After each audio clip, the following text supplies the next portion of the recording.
The grand chamber of the celestial compact was silent. 1,000 alien species held their collective breath, their gaze fixed on the lone figure in the center. An ambassador of a young, troublesome race. A species being put in its place. The verdict was exile. A quiet end to a disruptive chapter in galactic history. But what if exile wasn't a punishment? What if it was the first step in a plan centuries in the making? And what happens when the children you cast out return as gods? The galaxy voted to banish Earth. Humanity didn't wait to be asked twice.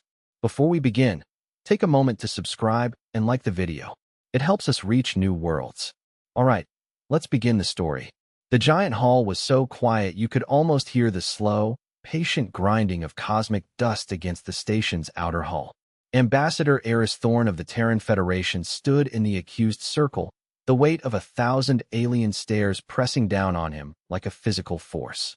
He was a small man in a simple, gray diplomatic suit, a mote of dust in the vast, cathedral-like chamber of the Celestial Compact. Before the session, he had spoken with his president. Her face, etched with the weariness of a leader carrying an impossible burden, had been clear on his private comms. "Eris, are you ready?" she had asked. He'd taken a deep breath, the recycled air of his quarters tasting stale. "I am. Let them have their stage. Let them believe they've won." "They will," the president had replied, a grim certainty in her voice. "And that will be their final mistake. Good luck, Mr. Ambassador."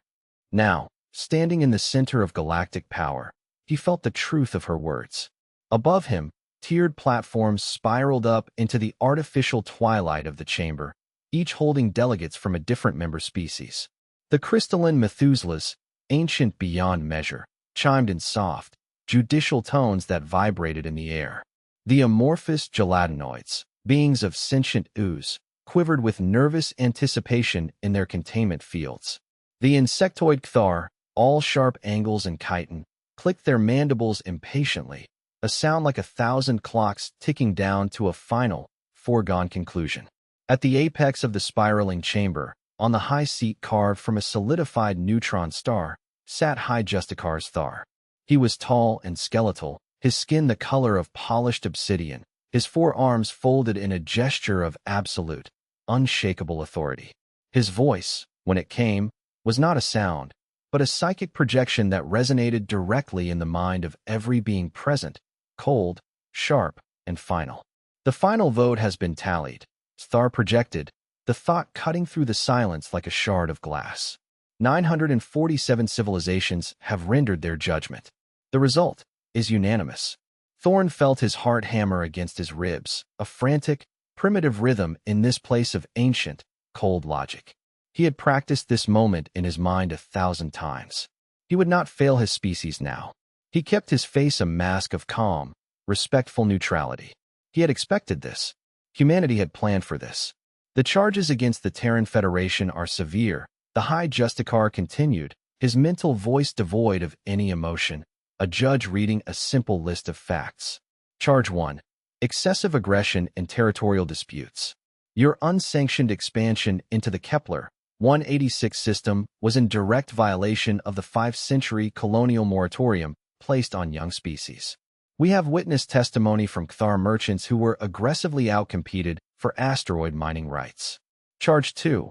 Reckless development of dangerous technologies. Your experiments with controlled microsingularities for power generation, conducted without compact oversight, are a threat to the fabric of spacetime itself. The Science Concordiate has deemed this research heretical to the known laws of physics. Charge 3. The Justicar paused, letting the weight of the final accusation settle. Fundamental incompatibility with civilized norms. Your species' history is a testament to chaos. Your art is disruptive. Your philosophies are predicated on struggle rather than harmony. You are, in essence, a destabilizing element. Thorn almost smiled at that last one. Civilized norms. That meant following the rules. Rules made by species who had stopped evolving 1,000,000 years ago, content to polish their gilded cage until it shone. Rules that said a species could only settle one new star system every 500 years, lest they grow too quickly. Rules that said developing weapons more powerful than what already existed was an act of cosmic treason, an affront to the carefully managed peace. Rules that said young species should stay quiet, listen to their elders, and be grateful for their place at the bottom of the galactic hierarchy. Humans had broken every single one of those rules, not out of malice, but out of a simple, unquenchable need to see what was over the next hill. Therefore, Star's thought boomed, each mental syllable a hammer blow of judgment. The Celestial Compact, in its infinite wisdom and for the preservation of galactic peace and stability, hereby decrees that the species known as humanity is expelled from galactic society. You are banished. A wave of relief, silent but palpable, washed through the chamber. The troublesome children were finally being sent to their room. The annoying buzz of progress and ambition was finally being silenced. Humanity has 50 standard cycles to cease all interstellar activity. The decree continued, cold and merciless. All human colonies beyond the star system you call Sol must be abandoned. All human vessels, civilian and military, must return to their planet of origin. Any human vessel found outside the Sol system after this deadline will be considered a rogue entity and will be sterilized without further warning. The chamber erupted in a cacophony of noise. Some aliens cheered, their forms glowing with triumph. Others made sounds of somber agreement. A few, mostly the younger species in the outer tiers who had benefited from human trade and technology, looked worried. They knew they might be next if they didn't behave. Thorn waited for the noise to subside. Then he raised his head, his simple, biological eyes meeting the High Justicar's ancient, unknowable gaze across the vast expanse. I thank the High Justicar and the Compact for their clarity, Thorn said, his voice, a simple vibration in the air, carrying clearly through the chamber's audio system. It was steady, composed. Humanity accepts this decision. That caused another, more confused ripple of noise. The aliens had expected him to beg, to plead for mercy, to rail against the injustice, to make threats. Instead, he was calm, almost relieved. It was deeply, profoundly unsettling. We will comply with the timeline given. Thorn continued, his voice even, as if discussing a minor trade regulation.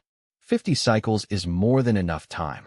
He gathered his datapad, the only possession he had brought with him, and gave a slight, formal bow to the High Justicar. He turned and began walking toward the colossal exit doors, his simple leather shoes echoing in the sudden, profound silence that had once again fallen over the chamber. As he reached the threshold, he paused. He turned back one last time, his gaze sweeping over the assembly of beings who had just condemned his entire species to isolation. I hope the galaxy finds the peace it seeks, he said. The words were polite, but underneath, there was a chilling note of something that sounded almost like pity. Then he was gone. The aliens sat in confused silence. They had expected anger, desperation, maybe even a declaration of war. Instead, the human had thanked them and left as if he were simply heading off to lunch after a long and boring meeting. High Justicar's Thar watched the massive doors seal shut, the finality of the act echoing in his mind. He turned his mental gaze to his inner council. General Forlag of the Compact Fleet, a being of living metal, shifted uncomfortably. This is too clean, Justicar. A cornered animal always snarls. They did not snarl. They are not an animal, General. Star projected back, dismissing the concern. They are a failed experiment. A necessary amputation. The galaxy is healthier without them. They had no idea that the failed experiment had just been given the freedom it needed to finally begin its true work. Deep in a shielded bunker beneath the scorched, ochre plains of Mars, President Eva Morales watched the recording of Thorn's speech. The room was not a grand chamber, but a Spartan, functional command center filled with holographic displays showing fleet movements, resource stockpiles, and population transfer schedules. The quiet, efficient hum of quantum computers was the only sound. Her top advisors, the secret architects of humanity's future, stood with her, their faces grim but resolute. It's done, Thorn's voice said through a secure, instantaneous quantum channel a few hours later. The vote was unanimous. They bought it completely. They think we're devastated. President Morales allowed herself a small, grim smile. They've signed their own death warrant, Eris. They just don't know it yet. She turned to her command staff. Activate Protocol Chimera. General Thompson, the head of the Terran Defense Coalition, A woman with a face carved from granite and eyes that had seen the cold vacuum of space nodded once. She picked up a secure comms unit, her voice flat, devoid of emotion, the trigger for the greatest migration in history. All stations, this is command. Execute Protocol Chimera. All fleets, all colonies, all assets. Execute Protocol Chimera immediately. Repeat. Execute. Across the 27 star systems of human space, and in dozens of hidden locations beyond, a vast, silent machine roared to life. For 30 years, ever since joining the Celestial Compact and realizing it was a gilded cage designed to enforce stagnation, humanity had been preparing for this day. They knew the older species, comfortable in their unchanging perfection, would never accept a race that saw limits only as challenges to be overcome. Humans were too different, too aggressive, too fast. So, they had made secret plans. A plan for the greatest migration in history. Deep in the Kuiper Belt, massive structures disguised as automated ice mining operations began to shed their camouflage. Kilometers of ice and rock, held in place by low-power gravity fields, fell away, revealing colossal shipyards that dwarfed anything the Compact had ever built. Inside them, vessels the size of small moons, vast, self-sustaining ecosystems called world ships, began to power up their builder-derived reality-distorting drives. A shipyard foreman watched the energy readings spike. "Are the reality anchors stable?" he asked his engineer. "Stable as a rock, boss," came the reply. "The Nomad is ready to fly." On the distant agricultural colony of New Montana, families began packing their belongings into transport shuttles. But they weren't sad or scared. They were filled with a sense of grim, pioneering excitement. They had been practicing these evacuation drills for years, told they were for a hypothetical stellar disaster. They had always known this day would come. A father tucked his young daughter into her shuttle seat. "Will we come back, Daddy?" she asked, clutching a small, stuffed bear. He looked out at the alien sky they had called home. "No, sweetie," he said softly. "We're going somewhere better. Somewhere we can be ourselves." In hidden laboratories in the crushing, dark oceans of Europa, scientists activated machines the Compact had never been told about. Not just weapons that could crack planets, but terraforming engines that could create them from asteroid dust. Not just shields that could stop stars, but gateways that could fold space-time and cross the void between galaxies.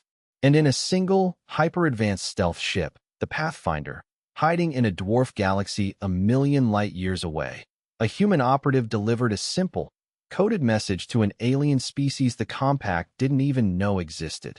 The Syzygy, beings of pure thought, who had fled the Milky Way eons ago. The human envoy met their ethereal leader. "The old silence is broken. The exodus has begun. Is the path ready?" The Syzygy's thought was a wave of ancient welcome. "The path is ready. The Builder's network awaits its heirs. Our home is your home." The galaxy had voted to banish humanity. They thought they were getting rid of a problem. What they didn't know was that they had just set humanity free. 3 days after the decree, Compact Fleet Admiral Kale arrived in the Kepler 186 system. His mission, to oversee the beginning of the human withdrawal from their largest and most prosperous colony, Prosperity. He expected to find a population in chaos, a society beginning the slow, painful process of packing up a world, a process that should take years, even decades. He arrived to find nothing. "Report." He snapped at his sensor officer, his voice sharp with confusion. The officer's chitinous mandibles trembled. "Sir, the planet is empty. All scans show 0 human life signs. All 40 million of them gone. In fact, sir, there are no complex life signs at all. They even okay, they're pets." "Impossible," Kale roared. "Run the scans again. 40 million people don't just vanish." They did. The scans came back the same. They sent a probe down to the capital city. The city was pristine. The power was still on. The atmospheric processors hummed quietly. The parks were perfectly manicured, the automated lawnmowers still dutifully trimming the grass. It was as if the entire population had simply stepped out for a moment and never returned. There was no debris, no signs of struggle, no abandoned ships, just a planet holding its breath. It was the same story everywhere. The agricultural world of harvest, which had taken 50 years to cultivate, was evacuated in 10 days.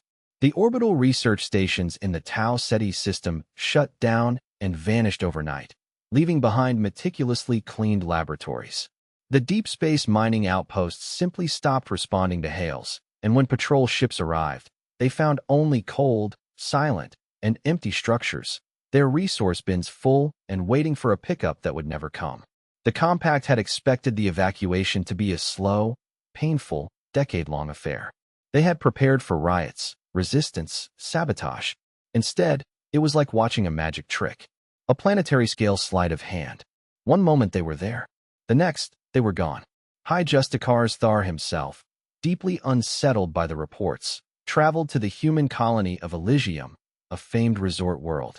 He walked through the empty, silent streets of the capital. The buildings were empty, but completely undamaged. Water still flowed in the public fountains. Lights still glowed in the vacant towers. They left everything, his aide observed, her gaseous forms swirling with confusion. Their homes, their infrastructure. Why didn't they take their belongings? Thar ran a skeletal hand over a child's toy, a small, wooden spaceship, left on a park bench. It was perfectly crafted, the only sign that anyone had ever lived here.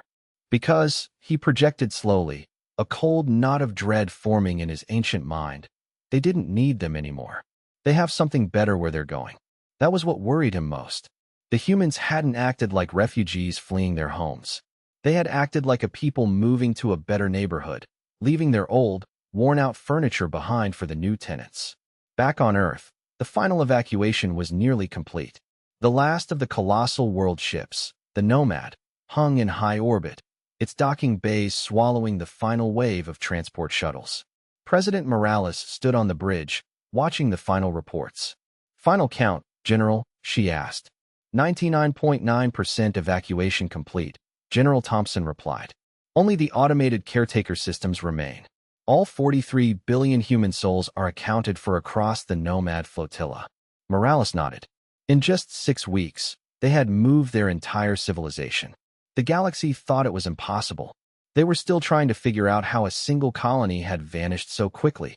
The secret was simple. Humanity had been planning this for 30 years. Every colony had hidden shipyards. Every mining station had secret supply caches. Every research outpost had been building the components for the exodus in plain sight, disguised as civilian projects. When the order came, they were ready. "Ma'am," an aide interrupted. "Secure, instantaneous transmission from Commander Chun." Lisa Chun, her face glowing with excitement, appeared as a hologram on the bridge.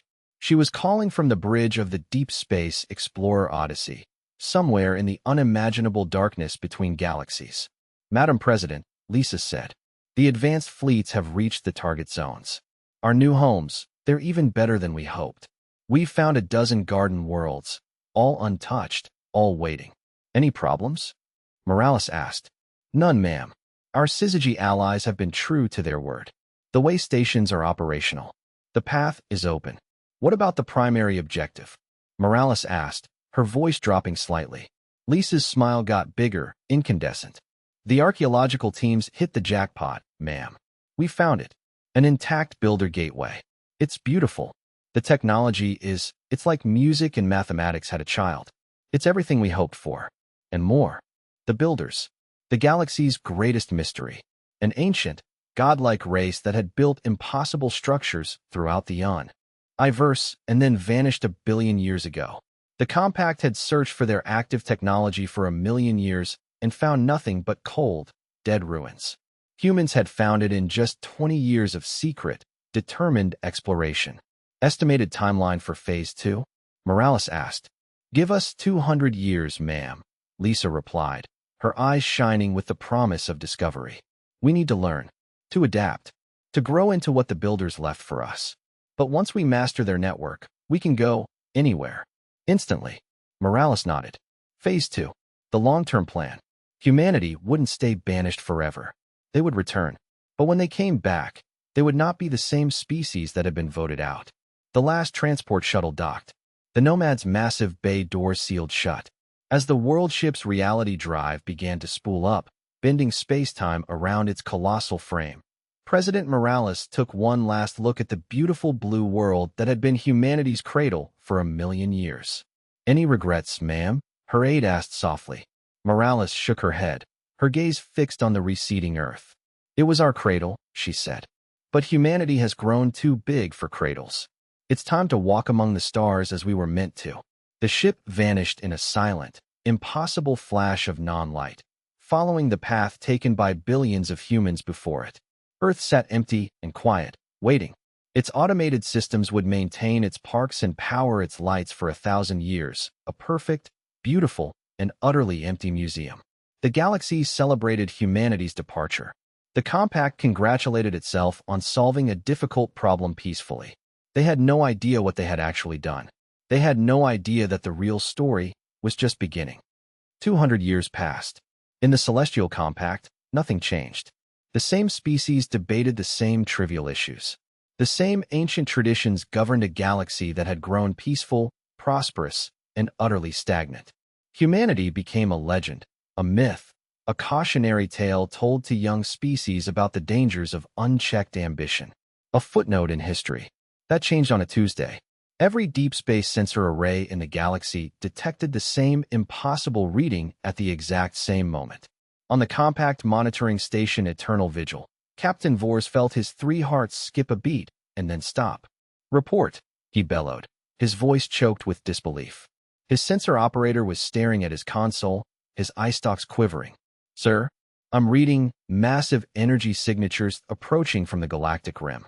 From intergalactic space. They're coming through rips in reality itself. How many contacts? That's just it, sir. I can't tell. The signatures are so large they're overlapping. It's not a fleet. It's a wave of distorted space-time. Something is coming through. 3 hours later, the compact's fastest ships arrived at the edge of the galaxy to find Captain Vors and his crew staring at something that defied every law of physics they knew. The ships that emerged from the dark between galaxies were enormous. The smallest were the size of moons. The largest could have swallowed entire star systems. They moved without any visible propulsion, gliding through space-time as if the laws of inertia were a polite suggestion they had chosen to ignore. Their hulls weren't made of metal. They seemed to be woven from solidified light, captured gravity, and pure intention. And they weren't just human ships. Alongside them were vessels of 100 different, unknown designs. Bioships grown by a species from Andromeda that pulsed with life. Crystalline craft that sang as they moved, their song a complex mathematical equation. Ships that were pure geometric shapes that hurt the mind to look at directly. A transmission opened. It was broadcast on every frequency, in every language, an ancient compact standard that hadn't been used in centuries. The view screen lit up with the image of a human face. But this was not like the humans the compact remembered. This man's eyes held the depth of centuries, and his skin had a faint, metallic sheen that seemed to shift with the light. Greetings, celestial compact, the human said, his voice calm and resonant. I am Commander Kian, a descendant of the Thorn lineage. I speak for the Intergalactic Consortium. We request permission to enter your space for diplomatic purposes. Intergalactic Consortium? The admiral of the compact fleet felt his mind reel. From 17 galaxies. You're human? The admiral managed to ask, the question sounding foolish even to himself. Commander Kian smiled. It was an old, patient smile, filled with a wisdom that was terrifying. I am descended from humans, yes. From those your compact chose to exile 200 years ago. We have grown. The weight of those words hit the compact fleet like a physical blow. The humans hadn't died out. They hadn't faded away. They had thrived. They had grown. They had built something the compact couldn't even imagine. We have much to discuss, Kian continued. May we proceed to your capital? Permission was granted. It was not a request. In the grand chamber, High Justicar's Thar, now ancient and frail, his form bent with the weight of ages, watched as the consortium delegation entered. Commander Kian walked at their head, flanked by aliens the compact had never dreamed of, including a syzygy that floated beside him, its form a shimmering cloud of pure thought. Honored compact members, Kian began, his voice filling the chamber without effort. We come to invite you to join something greater than any single galaxy. The chamber erupted in noise. How dare these exiles return and speak of invitations? Star called for order. Commander Kian, he projected, his thought weak, but still sharp. Your people were banished from this galaxy. By what right do you return? Kian's smile was patient, like a teacher dealing with a difficult, slow-witted student. Hi, Justicar, you banished a single, class, 7 species from a small portion of one galaxy. We have spent 2 centuries exploring the universe beyond your borders. We have learned that the galaxy you control is like a small, quiet island in an infinite, teeming ocean. He gestured, and a hologram filled the chamber. It showed the Milky Way, a familiar, beautiful swirl of light. Then it pulled back, revealing another galaxy. And another. And another. Soon, thousands of galaxies filled the display, connected by bright, shimmering lines of light. This is the real universe, Kian said. The Great Web, built by a race you have forgotten. The Builders. For 1 billion years, it lay dormant. We have awakened it. The compact members stared in stunned, horrified silence. Their entire civilization, everything they had built over 10 million years, was just a tiny, insignificant speck in the hologram. A forgotten backwater. The consortium includes over 10,000 species from 17 galaxies, Kian continued. We travel between stars and days. We have mastered technologies that can reshape matter at the atomic level. We have learned to speak to the stars themselves. He paused, letting the impossible truth sink in. And we are here to invite you to join us. To leave your island and step into the ocean. Join you, Star sputtered, his psychic voice cracking with disbelief. You were exiled? Banished? How dare you return and act as if you are our equals? Kian's expression didn't change. Hi, Justicar, he said softly, the words a final, devastating blow to 1 million years of arrogance. We are not your equals. He let the silence stretch, cold and absolute. We are so far beyond that now. You cannot even begin to comprehend it. But we remember where we came from. And we do not wish to see you left behind as the universe moves forward without you. The hologram of the Great Web pulsed, a silent, beautiful, and terrifying invitation. The choice was theirs. Join the universe, or be forgotten by it.